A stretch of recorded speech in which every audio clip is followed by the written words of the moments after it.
"Can you make her eat again?" The cowboy begged, and the obese widow did what no one else could. Jack had always been known as a strong man. In his younger days, he had ridden horses from dawn till dusk, worked hard on the ranch, and never complained about the long hours under the scorching sun. People in the small town admired him for his courage and determination.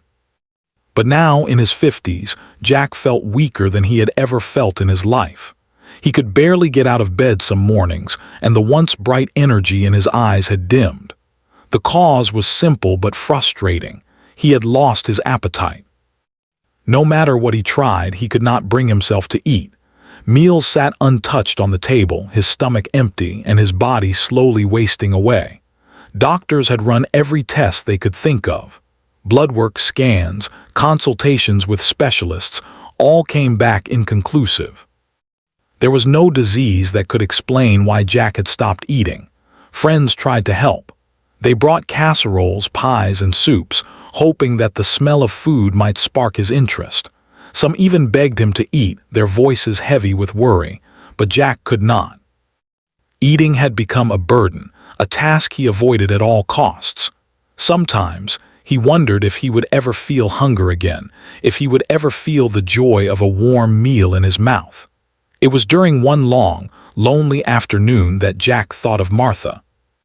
Martha was a widow who lived on the edge of town. She was larger than most people and moved slowly, but her reputation was known throughout the community. Martha had a way with people that no one else did. She had helped children learn to cook, comforted neighbors through heartbreak, and somehow, quietly, helped people find their strength when life had left them hopeless. Somehow, she had always understood what others could not. If there was anyone who could help him eat again, it was Martha. Jack's first thought was nervousness. He had never asked for help like this before. Cowboys were supposed to be strong, independent, and able to handle their own problems. But this was different. This was life and death, not pride. Jack decided he could not wait any longer. He gathered what courage he had, mounted his old horse, and rode slowly toward Martha's home. The sun was beginning to dip behind the hills, casting long shadows across the dry land. Jack's heart pounded with a mixture of fear and hope. When he arrived, Martha was in her garden, tending to her vegetables. Her hands were steady, though worn from years of work, and her eyes held a kindness that immediately made Jack feel safer. He dismounted and approached her carefully, unsure of how to begin. "Martha," he started, his voice low and hesitant, I need your help." Martha looked at him with curiosity. She wiped her hands on her apron and leaned on her shovel. "Jack, it's been a long time." "What kind of help do you need?" Jack swallowed hard. He had never admitted weakness like this, never spoken about something so personal. I can't eat," he confessed. "No matter what I try, nothing works. Doctors, friends, they've all tried, but I can't. I feel weaker every day. I don't want to give up, but I don't know what else to do. Please, can you help me?" Martha studied him quietly. She could see the desperation in his eyes, the deep fear of fading away without anyone noticing until it was too late. She had seen many people struggle, but this was different. Jack was strong, proud, and usually full of life. To see him like this was heartbreaking. "I've never done anything like this before," Martha said softly, "but I think I can try. You have to promise me one thing, Jack." "Anything?" he said, eager for hope. "You have to trust me," she said, her eyes firm but kind. "You have to let me do this my way. No rushing, no forcing, no pretending. We'll take it one step at a time." Jack nodded quickly. "I trust you, Martha. Please just help me eat again." Over the next few days, Jack began visiting Martha's home regularly. At first, he would sit quietly in her kitchen while she prepared small dishes. The smells of fresh bread, simmering soups, and sweet pies filled the room, but Jack could not bring himself to touch the food. He would watch Martha as she worked, her movements slow and deliberate, and somehow, seeing her so calm made him feel slightly safer. Martha never forced him. She would place a spoonful of soup in front of him and smile gently. "Just taste it," she would say. "That's all I ask." The first time Jack took a bite, it was tiny, barely noticeable. But it was a start. Martha praised him softly, not making him feel ashamed for the days he could not eat. She shared stories of her life, of her late husband, of the friends she had helped. And slowly, Jack began to feel that maybe eating was not just about food. It was about comfort, connection, and trust. Evenings at Martha's home became a ritual. Jack would arrive after his short ride home, and they would sit together in the kitchen. She would hum softly while preparing food, and he would listen, sometimes taking a bite, sometimes just sitting and breathing in the aromas. He began to notice small changes in himself. His stomach didn't feel empty all the time. He felt a little warmth in his chest that he hadn't felt in months. He felt hope.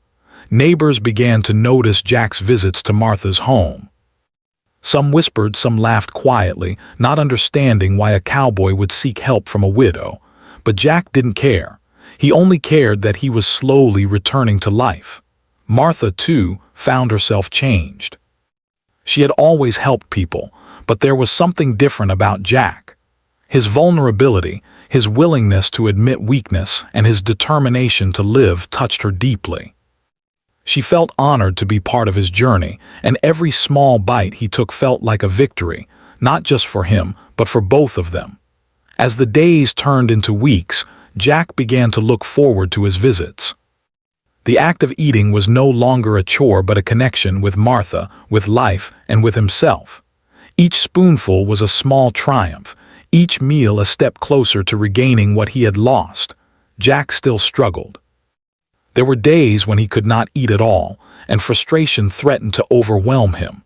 But Martha never gave up. She remained patient, calm, and encouraging, showing him that progress did not have to be immediate to be real.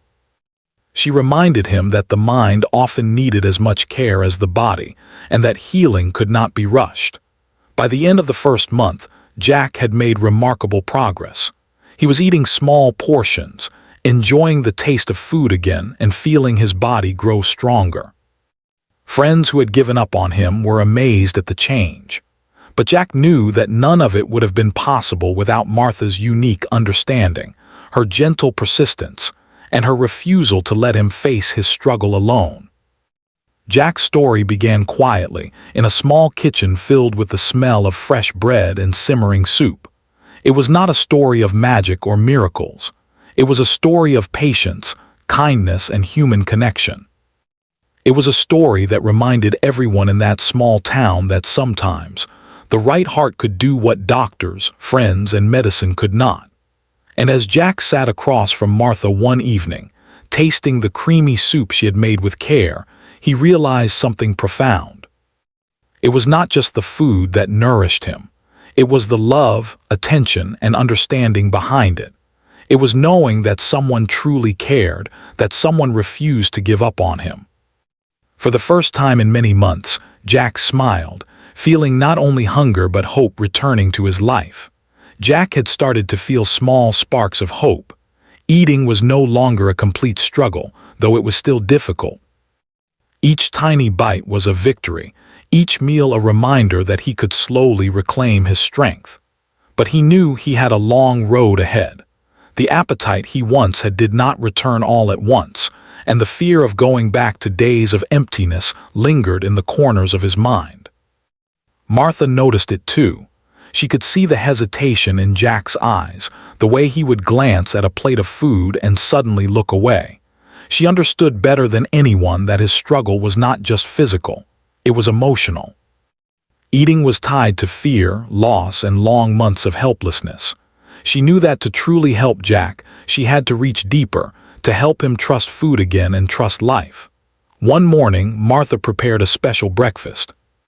The kitchen smelled of warm bread, sweet cinnamon, and sizzling eggs. Jack sat at the table, rubbing his hands together nervously. He had not eaten more than a few bites the day before, and the thought of even tasting this meal made his stomach twist. "Don't rush, Jack," Martha said softly, placing a small plate in front of him. "Just start with a bite, that's all I ask." He nodded. He lifted the fork with trembling hands and brought it to his mouth. The taste of the eggs, lightly seasoned and perfectly cooked, felt strange at first. But as he chewed slowly, he realized something. It did not hurt. It was pleasant. He swallowed carefully, feeling a warmth spread in his chest, and for the first time in months he smiled. "That's it," Martha said quietly. "One bite at a time, that's all it takes." The days that followed were slow but steady. Jack would visit Martha each morning, and together they would prepare small meals. Sometimes it was soup, sometimes baked bread.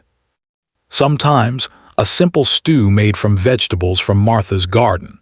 The important part was that Jack was beginning to eat consistently, and each meal felt like a small triumph. Martha had a way of turning every meal into a comforting experience. She would hum softly while cooking, share little stories about her late husband, or talk about the small joys of life on the farm. She never pressured Jack, never demanded more than he could give. And slowly, he began to open up. He spoke about the long days when he felt weak, about the nights he spent staring at the ceiling, wondering if he would ever feel strong again. He shared memories of his family, of his childhood on the ranch, of his dreams that had been paused because of his illness. Martha listened quietly, offering comfort through her presence rather than advice. "You're stronger than you think," she said one afternoon as he struggled to finish a small plate of stew. "You just forgot how strong you were. We'll remind your body and your mind little by little." Jack found comfort in her words. They were not magical, but they were real. They gave him patience for himself, and slowly the fear of eating began to fade. He began to notice changes in his body. His hands, once weak and trembling, were steadier. His chest, once hollow and sunken, began to feel filled with energy. Small changes but powerful ones, and he began to believe that he could regain more than just his appetite. The town, however, remained skeptical. People whispered about Jack visiting Martha, the widow who many considered unusual because of her size and quiet ways. Some laughed, others shook their heads, but Jack paid them no attention. He only cared about what mattered, his health and Martha's help. Martha also began to notice changes in Jack beyond his appetite. He laughed more, smiled more, and sometimes even teased her gently while helping in the kitchen. Their connection grew, rooted not in romance, but in trust, patience, and shared understanding. Martha felt proud of every small victory he achieved, and Jack began to feel that life might have more to offer him than just survival. One afternoon, Martha suggested they try something new. She had grown vegetables in her garden, tomatoes, carrots, beans, and she wanted Jack to help her pick them. At first, he hesitated. Physical work had been difficult during his illness, and he feared he would fail. But Martha's calm encouragement helped him. "You don't have to do everything," she said. "Just take what you can, we'll do it together." Jack followed her into the garden, feeling the sun on his face and the soil beneath his boots. He bent slowly, pulled out a few carrots, and smiled at the simple pleasure of work. Martha handed him a basket, and together they gathered vegetables, talking quietly about the day, the seasons, and life on the farm. That afternoon, they returned to the kitchen. Martha showed Jack how to prepare a fresh vegetable stew using what they had just picked. The smells, the warmth of cooking, and the joy of creating something together helped Jack feel alive in a way he had not in months. When he tasted the stew, he realized he was hungry, not forced to eat, not out of obligation, but genuinely hungry. It was a small breakthrough, but for Jack, it felt monumental. He began to understand that eating was not just a task to survive. It was a way to live, to connect, and to feel strength returning to his body. Weeks turned into months. Jack continued to visit Martha regularly, sometimes for breakfast, sometimes for lunch, and sometimes just to sit quietly and talk. Each visit, each meal, each small bite built his strength and his confidence. He began to regain muscle, his energy returned, and his once dull eyes began to shine again. Martha, too, felt a sense of purpose she had not felt in years. Helping Jack was not just about food, It was about healing a person who had nearly given up. She realized that her patience, kindness, and understanding had power that doctors and medicine could not always provide. Jack's progress was a testament to the strength of human connection, trust, and empathy. One evening, Jack reflected on his journey. He remembered the long months of emptiness, the nights of fear, and the hopelessness that had filled him. And now, sitting across from Martha, sharing a warm meal they had prepared together, he realized he had come back from the edge. He felt gratitude, not just for the food he was eating, but for Martha herself, for her patience, understanding, and unwavering belief in his ability to heal. "Thank you, Martha," he said quietly. "I don't know what I would have done without you." She smiled gently, her eyes warm. "You did this yourself, Jack. I just helped you remember your strength, that's all."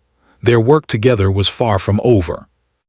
Jack still had challenges to face, days when his appetite would waver, days when fear would creep back in, and days when progress seemed impossible.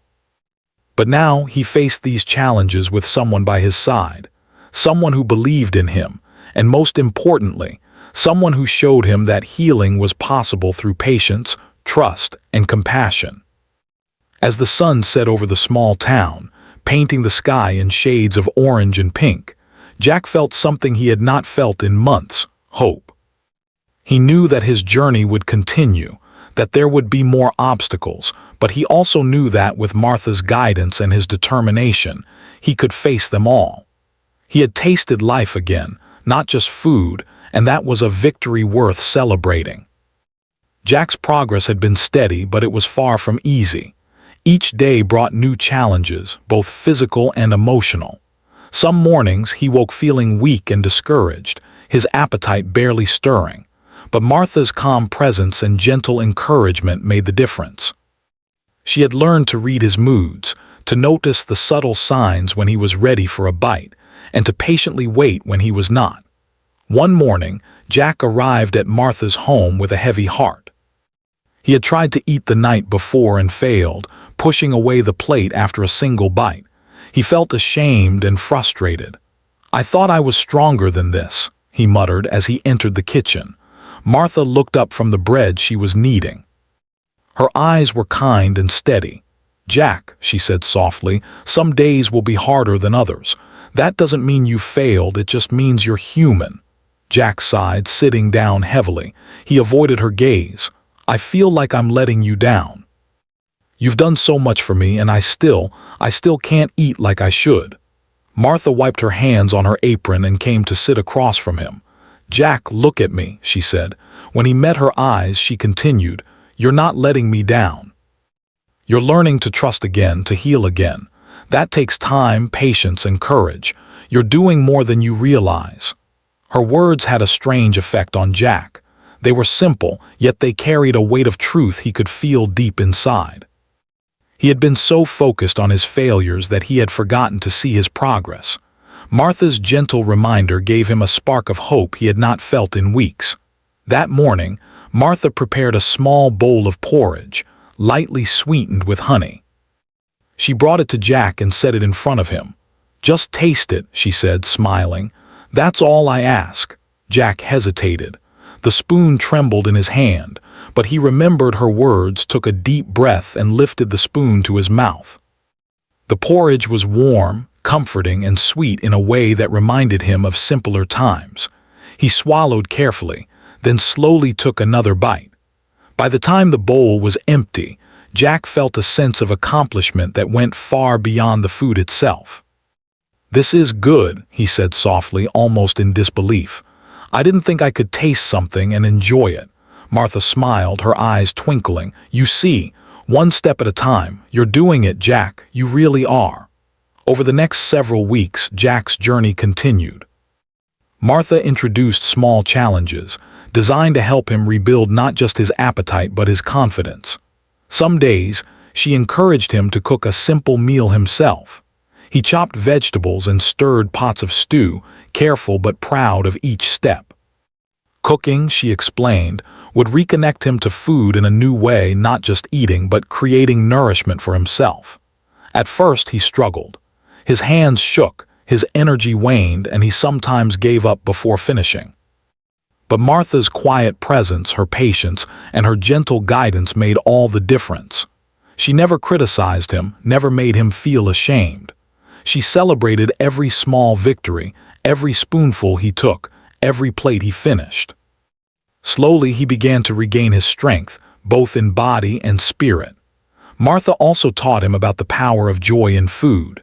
She would hum while cooking, tell stories of her late husband's favorite meals, and remind Jack that eating could be a source of pleasure, not just survival.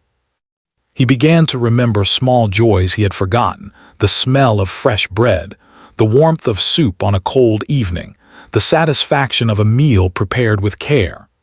Eating became less of a task and more of a ritual, a way to connect with life again. One afternoon, as Jack was stirring a pot of vegetable soup, Martha suggested something new. "Why don't we invite someone to share this meal with us?" she said. "Food is better when it's shared. It can remind you that you're part of a world that cares." Jack hesitated. He was still shy, still wary of exposing his weakness to others. But Martha's encouragement was gentle, persistent. He finally agreed, and together they invited a neighbor who had been kind to Martha over the years. The meal was a quiet, comforting success. Jack found himself laughing at a story the neighbor told, savoring bites of soup he would have refused only months ago. He realized that eating could be social, a way to connect with people, to feel warmth and friendship. Martha watched him quietly, a proud smile on her face. She had seen many people struggle, but Jack's transformation was remarkable. As Jack regained strength, his body began to respond. His steps became steadier, his hands firmer, and his energy more reliable. He could ride his horse for longer periods, help with chores, and even enjoy small hikes in the hills around town. Each physical improvement was a reflection of his emotional growth, his trust, his patience, and his willingness to open himself to help. Martha, too, felt a transformation. Helping Jack had become more than an act of kindness. It had become a shared journey. She found joy in his progress, in the small victories that many would have overlooked. She realized that healing someone went beyond medicine, beyond advice. It was about patience, empathy, and human connection. One rainy evening, Jack sat by the fire in Martha's kitchen. The rain tapped softly against the windows, and the smell of stew filled the room. He reflected on his journey so far. "I never thought I could feel this alive again," he said quietly. Martha stirred the pot gently. "You did it yourself, Jack," she replied. "I just helped guide you. Your courage, your patience, that's what brought you here."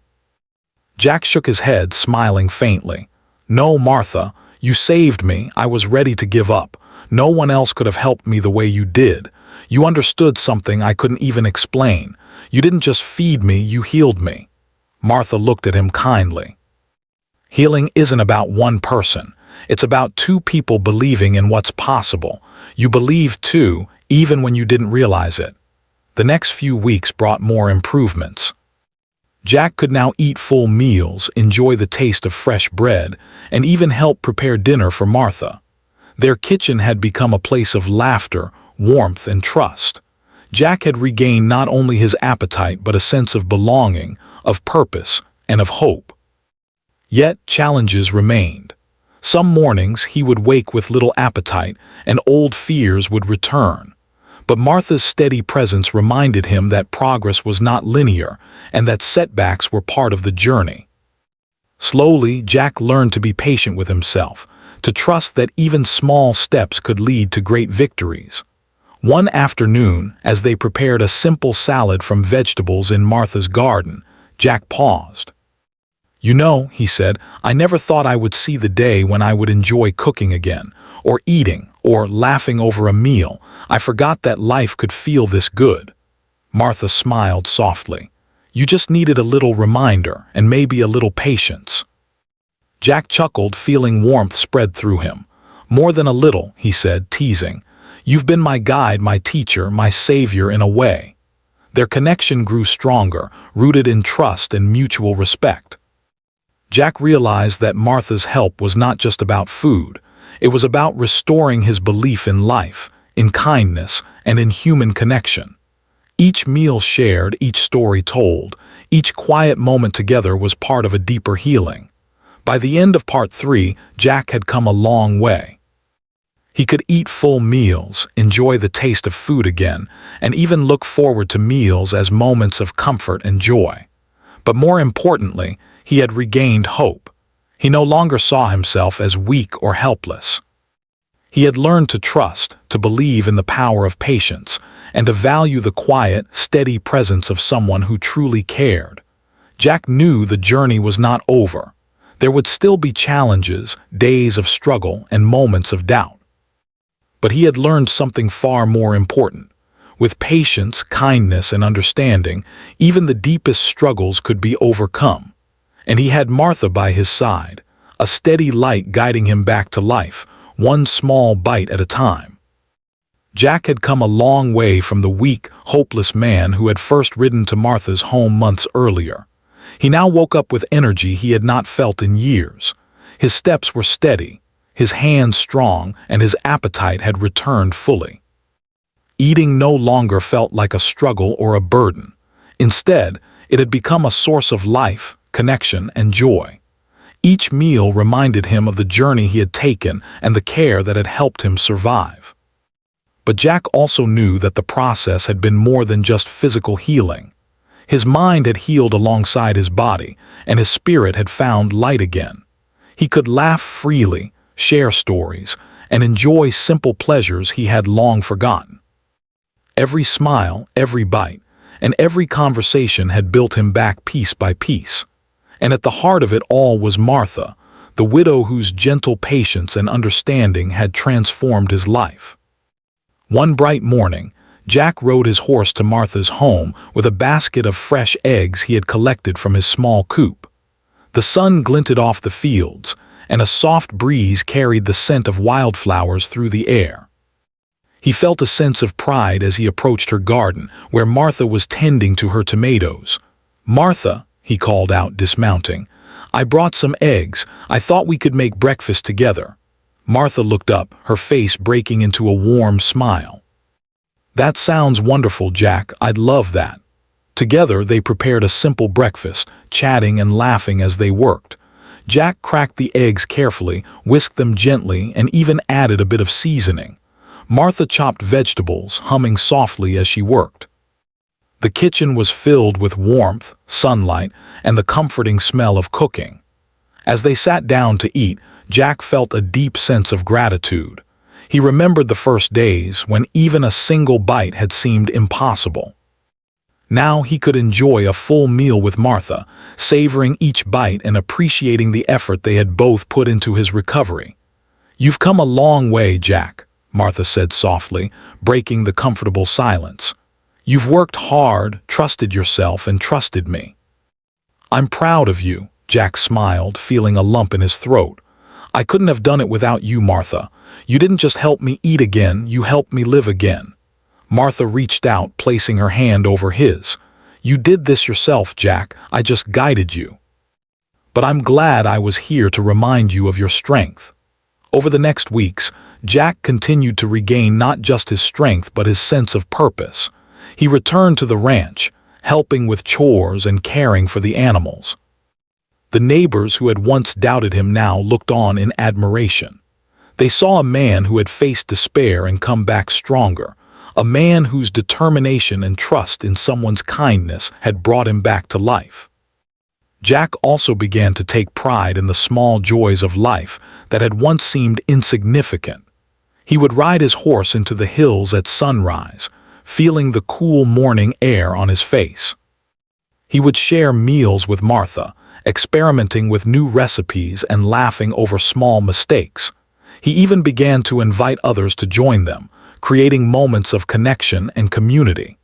Martha watched these changes with quiet satisfaction. She had helped many people before, but Jack's transformation was extraordinary. It was not just that he had regained his appetite or his physical strength. It was that he had regained hope, trust, and a sense of belonging. He had learned to live fully again, and that was the greatest reward she could imagine. One afternoon, as they walked through Martha's garden, Jack paused to look at the rows of vegetables they had tended together. "Martha," he said, "I never thought I could feel this happy again. I never thought I'd enjoy food, laughter, or even simple work. But now I feel alive, really alive, and it's all because of you." Martha smiled, placing a hand on his shoulder. "Jack, the strength was always inside you. I only helped you find it. Life can be difficult, but with patience, love, and trust, you can overcome even the hardest times. You've proven that." Jack felt tears in his eyes, not of sadness but of deep gratitude. He realized how much he had grown, not just in body but in spirit. He had faced fear, weakness, and despair, and now he stood stronger, wiser, and more connected to the world around him. The town soon began to hear of Jack's recovery. Friends, neighbors, and even strangers were inspired by his journey. They marveled at how someone who had been close to giving up on life could regain hope and strength through patience, trust, and human connection. Jack and Martha became symbols of resilience and compassion, showing that sometimes the right person at the right time could make all the difference. One evening, as the sun set over the hills, Jack and Martha sat on the porch, sharing a simple meal of fresh bread, cheese, and fruit. The sky glowed with shades of orange and pink, and the air was filled with the sounds of nature. Jack reflected on how far he had come. "I used to think eating was just about filling my stomach," he said quietly. "But now I see it's about more than that. It's about connection, trust, and caring. It's about life itself. And you taught me that, Martha. You reminded me that even the hardest struggles can be overcome with patience and love." Martha reached over, squeezing his hand gently. "I'm glad, Jack. That's all I ever wanted, to help you remember your strength and your joy. You've done the rest yourself." In the weeks that followed, Jack continued to thrive. He rode his horse daily, helped on the ranch, and shared meals with Martha and others in the community. He laughed more freely than he had in years and embraced life with a renewed sense of purpose. Each meal, each conversation, each shared moment reminded him of how far he had come. Jack also began to reflect on the lessons he had learned. He realized that help could come from unexpected places, that patience and understanding were sometimes more powerful than medicine, and that human connection could heal wounds that seemed impossible to mend. He felt a deep sense of gratitude for Martha, whose kindness and perseverance had given him a second chance at life. One morning, Jack and Martha decided to host a small gathering for friends and neighbors. They prepared a large meal together: roasted vegetables, fresh bread, pies, and stews. The room was filled with laughter, stories, and the warm smell of cooking. Jack felt proud as he watched people enjoy the food he had helped prepare, sharing not just a meal but a moment of community and joy. During the gathering, a neighbor whispered to Jack, "I don't know how you did it, but you've changed. You look strong, happy, and alive." "I've never seen anything like it." Jack smiled, glancing at Martha, who was quietly smiling from the corner. "It wasn't just me," he said softly. "It was her. Martha helped me find my strength again. She helped me eat, live, and hope when I thought it was impossible." The room fell silent for a moment as people absorbed his words. Then, quietly, they began to nod and smile, understanding that Jack's recovery was not just physical but deeply human. A story of patience, trust, and compassion that touched everyone who heard it. As the gathering ended and people began to leave, Jack and Martha stood together on the porch, watching the sun dip below the horizon. The sky was a brilliant mix of reds, oranges, and purples, reflecting the warmth and hope that had returned to Jack's life. "I feel like I have a second chance," Jack said, his voice filled with gratitude. "I have my strength, my appetite, and my joy back, and I have you to thank for it, Martha." She smiled warmly, placing a hand on his arm. "You had the strength all along, Jack. I just helped you see it. Life has given you a new beginning, and now it's yours to live fully." Jack nodded, feeling a deep sense of peace. He had learned that true healing went beyond medicine or force. It came from patience, understanding, and the quiet presence of someone who refused to give up on you. Martha had given him that gift, and in doing so, she had reminded him of the power of kindness and human connection. From that day on, Jack continued to thrive. He enjoyed full, nourishing meals, embraced each day with energy, and shared his story with others, inspiring hope in anyone who faced struggles. He never forgot the woman who had saved him in the most profound way possible, not through medicine or advice, but through patience, empathy, and love. And as Jack looked out at the rolling hills, the sunlight sparkling on the fields, and Martha tending her garden with quiet care, he realized something powerful. Life could be hard, but with the right person by your side, even the impossible could become possible. He had been lost, but now he was found alive, strong and full of hope.